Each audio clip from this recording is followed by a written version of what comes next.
America और Iran के बीच में लंबे समय से जारी तनाव अब एक निर्णायक और अहम मोड़ पर पहुंच चुका है और यह है कूटनीतिक मोड़। दोनों देशों के बीच संभावित शांति समझौते को लेकर बातचीत अपने अंतिम दौर में है। हालांकि बात करें तो इस पूरे घटनाक्रम को लेकर ईरानी मीडिया भी कई अहम दावे कर रहा है। ईरान की अर्ध सरकारी एजेंसी यानी फार्स न्यूज एजेंसी की रिपोर्ट की अगर हम माने तो अमेरिका और ईरान के बीच में एक संभावित पीस डील की रूपरेखा पर चर्चा चल रही है, जिसमें nuclear programme, strait of Hormuz और फ्रीज किए गए अरबों डॉलर जैसे संवेदनशील मुद्दे शामिल हैं। बात करें तो रिपोर्ट में दावा किया गया है कि वॉशिंगटन ने तेहरान के सामने 5 प्रमुख शर्तें रखी हैं। हालांकि सबसे बड़ा मुद्दा ईरान के संवर्धित यूरेनियम का बताया जा रहा है। अमेरिका चाहता है कि ईरान अपने करीब 400 किलोग्राम हाईली एनरिच्ड यूरेनियम को उन्हें सौंप दे, यानी अमेरिका को ईरान सौंप दे, जिससे लंबे समय से वैश्विक सुरक्षा के लिए बड़ा खतरा टल जाएगा। बात करें तो दूसरी शर्त में ईरान के न्यूक्लियर ढांचे को सीमित करने की बात कही गई है, जहां सिर्फ एक ही न्यूक्लियर सुविधा को चालू रखने का प्रस्ताव है। रिपोर्ट में यह भी दावा किया गया है कि अमेरिका ने स्पष्ट कर दिया है कि युद्ध में हुए किसी भी नुकसान की भरपाई या मुआवजा नहीं दिया जाएगा। वहीं राष्ट्रपति डोनाल्ड ट्रंप के हवाले से यह भी कहा गया है कि अमेरिका ईरान के बीच में शांति समझौते पर बातचीत लगभग तय हो चुकी है और जल्द ही इसका औपचारिक ऐलान कर दिया जाएगा। लेकिन संभावित समझौते को अंतर्राष्ट्रीय राजनीति में एक बड़े बदलाव के संकेत के तौर पर देखा जा रहा है। अमेरिका ईरान डील आखिरी दौर में है। न्यूक्लियर प्रोग्राम पर क्या बात चल रही है? 400 किलोग्राम जो यूरेनियम ईरान ने इकट्ठा कर रखा है, अमेरिका चाहता है कि ये उन्हें सौंप दिया जाए और इसी बात पर ईरान अड़ा है, क्योंकि उन्होंने इस पर स्पष्ट इनकार कर दिया है। आगे वो आपको बताएंगे।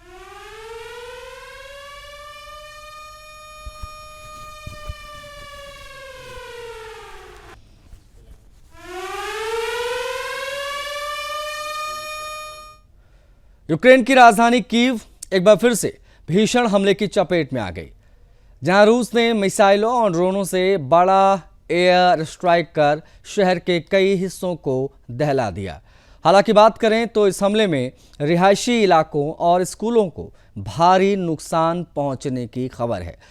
जो जानकारी मिली है उसके मुताबिक यह हमला शनिवार रविवार के दरमियान रात करीब 1 बजे के आसपास हुआ, जब पूरे शहर में एक के बाद एक जोरदार धमाकों की आवाजें आई। बात करें तो इससे पहले यूक्रेनी एयरफोर्स ने एक टेलीग्राम चैनल के माध्यम से एक एयर अलर्ट सभी के लिए जारी किया और नागरिकों को सुरक्षित स्थानों पर जाने के लिए कहा गया। इस हमले में अब तक 4 लोगों की मौत की पुष्टि हुई है, जबकि कई लोग इसमें घायल बताए जा रहे हैं। कीव के मेयर के अनुसार प्रभावित इलाकों में राहत और बचाव कार्य तेजी से जारी है। मलबा हटाने और घायलों को अस्पताल पहुंचाने के लिए रेस्क्यू टीमें तैनात की गई हैं। हालांकि हमले के बाद पूरे यूक्रेन में एयर डिफेंस सिस्टम को हाई अलर्ट पर रखा गया है। वहीं कई इलाके ऐसे हैं जहां सबसे ज़्यादा तबाही की खबरें हैं, विशेष तौर पर इमारतें आग की चपेट में हैं। बात करें तो सोशल मीडिया पर आए कई वीडियोस वायरल हो रहे हैं, जो हम आपको दिखा भी रहे हैं। आसमान में मिसाइलों की रोशनी, धमाकों के बाद का खौफनाक मंजर, ये सब देखा जा रहा है। रिपोर्ट के मुताबिक रूस ने अपनी खतरनाक ओरेशनिक इंटरमीडिएट रेंज बैलिस्टिक मिसाइलों का इस्तेमाल किया है। हालांकि अभी इसकी आधिकारिक पुष्टि नहीं हुई है।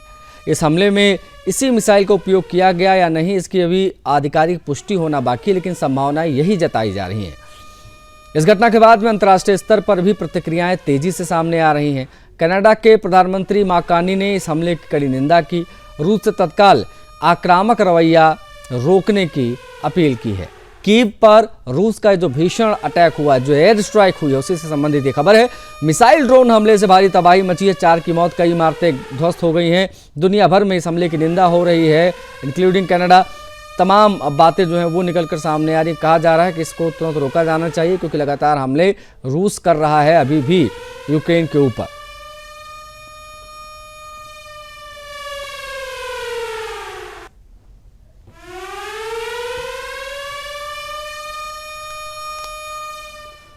बढ़ेंगे आगे। अमेरिका और ईरान के बीच महीनों से जारी तनाव अब एक निर्णायक मोड़ की ओर बढ़ता नजर आ रहा है। दोनों देशों के बीच में समझौते को लेकर कूटनीतिक प्रगति की खबर आई है। हालांकि बात करें तो इस पूरे घटनाक्रम की सबसे अहम कड़ी ईरान का वो यूरेनियम है जो बार बार यूएस कह रहा है कि हमको दे दो। रिपोर्ट के मुताबिक ईरान ने प्रस्तावित समझौते के तहत अपने हाईली एनरिच्ड यानी कि अत्याधुनिक संवर्धित यूरेनियम के भंडार को छोड़ने पर सहमति जताई है, जो अब तक अमेरिका और ईरान के बीच सबसे बड़ा विवादित मुद्दा रहा है। बात करें तो ये वही यूरेनियम है जिसे परमाणु क्षमता से जुड़ी वैश्विक चिंता का केंद्र माना जा रहा है। सूत्रों के अनुसार अमेरिकी अधिकारियों का दावा है कि इस प्रस्तावित डील में ईरान अपने संवर्धित यूरेनियम को या तो अमेरिका को सौंप सकता है या फिर इसे किसी अंतर्राष्ट्रीय निगरानी व्यवस्था के तहत रखा जाएगा।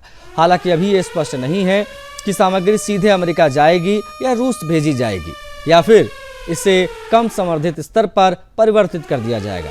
एक संभावित सहमति के बाद में राजनीतिक हलकों में हलचल तेज है। बात करें तो अमेरिकी राष्ट्रपति डोनाल्ड ट्रंप ने दावा किया है कि ये समझौता बेहद करीब पहुंच चुका है और इसके बाद तनाव कम होने के साथ साथ स्ट्रेट ऑफ हॉर्मुज को खोलने की दिशा में प्रगति दिख रही है। विशेषज्ञों का कहना है कि यदि यह डील अंतिम रूप ले लेती है तो पश्चिम एशिया की भू राजनीति में बड़ा बदलाव हम देखेंगे। खासकर तेल आपूर्ति, समुद्री व्यापार मार्गों पर भी इसका सीधा असर पड़ रहा है, जो एकदम से बंद हो जाएगा, क्योंकि ये युद्ध समाप्त हुआ तो तमाम चीजें पहले की तरह सामान्य हो जाएंगी।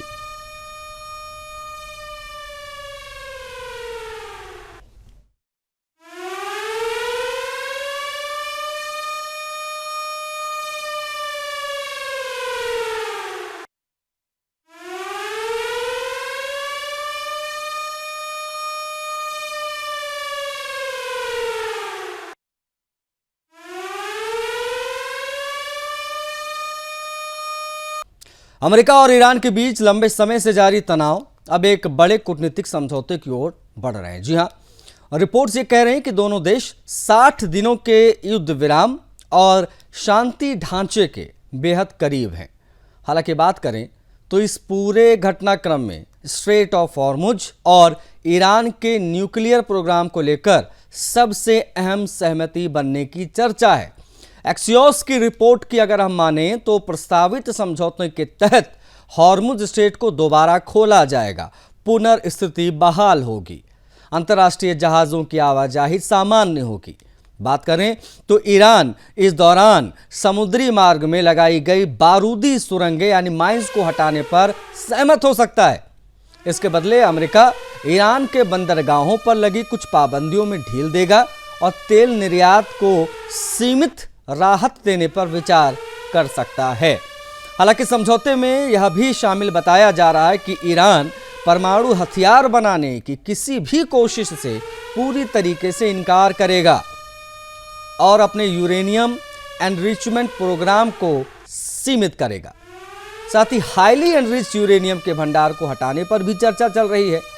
बात करें इस बीच ईरानी संसद अध्यक्ष मोहम्मद बाघेर गालिबाफ ने कहा है कि अमेरिका ईमानदारी से बातचीत नहीं कर रहा है और ईरान अपने अधिकारों से समझौता नहीं करेगा।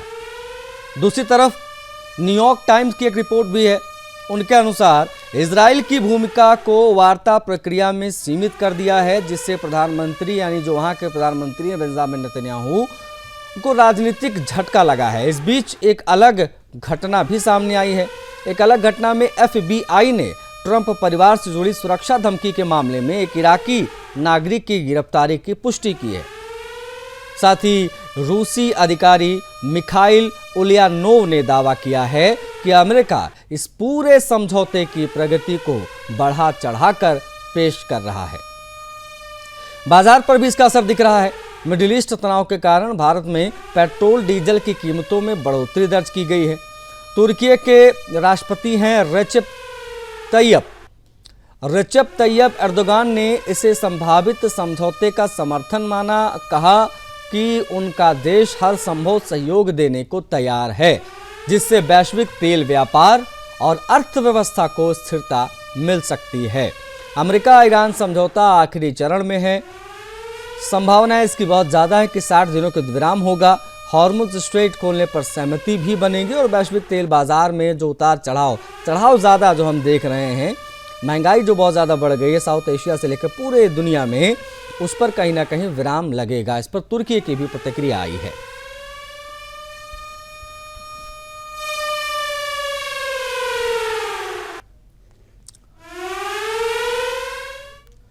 अमेरिका और ईरान के बीच लंबे समय से जारी तनाव पर एक और खबर है, क्योंकि ये अब निर्णायक मोड़ पर है। प्रस्तावित शांति समझौते के तहत ईरान ने अपने यूरेनियम को छोड़ने पर सहमति जता दी है। ये बड़ी खबर है। हालांकि बात करें तो इसे दोनों देशों के बीच अब तक का सबसे बड़ा कूटनीतिक कदम माना जा रहा है। ये पूरी दुनिया के लिए बड़ी अच्छी खबर है। न्यूयॉर्क टाइम की रिपोर्ट के मुताबिक तेहरान ने अपने पास जो उनके पास रखा हुआ यूरेनियम है, जो हाईली रिच्ड यूरेनियम है, उसके भंडार को सौंपने के लिए सहमति दे दी है। बात करें तो ईरान के पास करीब 440 किलो संवर्धित यूरेनियम मौजूद बताया जाता है। अब अंतर्राष्ट्रीय निगरानी या अमेरिकी व्यवस्था के तहत सौंपने पर बातचीत चल रही है। हालांकि इस कदम को अंतर्राष्ट्रीय विश्लेषक एक बड़े रणनीतिक बदलाव के तौर पर देख रहे हैं। कुछ रिपोर्ट में ईरान की नरमी या दबाव में लिया गया फैसला बताया जा रहा है। बात करें तो ये वही मुद्दा है जो लंबे समय से अमेरिका और ईरान के बीच सबसे बड़ा विवाद बना हुआ था। सूत्रों के अनुसार अमेरिकी अधिकारियों ने संकेत दिया है कि ईरान इस मुद्दे पर समझौते के लिए तैयार हो चुका है, लेकिन यूरेनियम को किस प्रक्रिया के तहत सौंपा जाएगा ये अभी कुछ पता नहीं है। इस पूरे अब चीज़ों में अभी अंतिम निर्णय आना बाकी है। औपचारिक समझौते के बाद ही तकनीकी ढांचा तय किया जाएगा।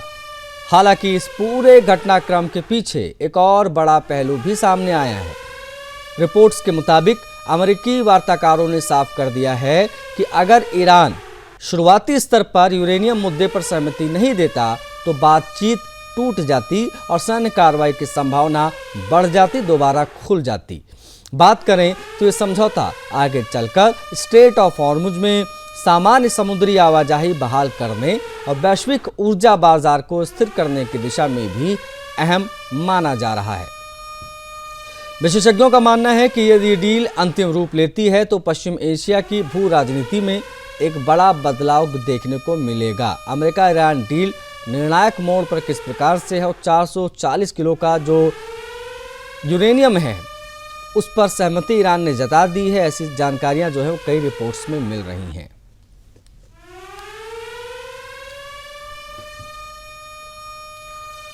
अमेरिका की राजधानी वॉशिंगटन डीसी से एक बड़ी सुरक्षा घटना सामने आई है। व्हाइट हाउस के पास में गोलीबारी हुई है और हड़कंप मचा। हालांकि बात करें तो घटना के समय ट्रंप व्हाइट हाउस के अंदर मौजूद थे और तुरंत सुरक्षा एजेंसीज ने मामले को संभाल लिया। जानकारी के मुताबिक व्हाइट हाउस परिसर के बाहर रविवार को करीब 25 राउंड गोलियों की आवाजें आईं। इसके बाद इलाके में अफरा तफरी मच गई। जवाबी कार्रवाई हुई। यूनाइटेड स्टेट्स सीक्रेट सर्विसेज के जवानों ने संदिग्ध हमलावर को मौके पर ही मार गिराया। इस घटना की जानकारी FBI डायरेक्टर काश पटेल ने सोशल मीडिया के जरिए साझा की। उन्होंने बताया कि मामले की जांच संघीय स्तर पर शुरू कर दी गई है और सुरक्षा प्रोटोकॉल की समीक्षा हो रही है। हालांकि हमलावर की पहचान नेसिर बेस्ट जो कि 21 वर्ष के है उसके रूप में हुई है। अधिकारियों के अनुसार उसका आपराधिक इतिहास रहा है और वो पहले भी हिंसक घटनाओं को अंजाम दे चुका है। बात करें तो सुरक्षा एजेंसीज को आशंका है कि आरोपी किसी बड़े उद्देश्य से व्हाइट हाउस के नजदीक पहुंचा था।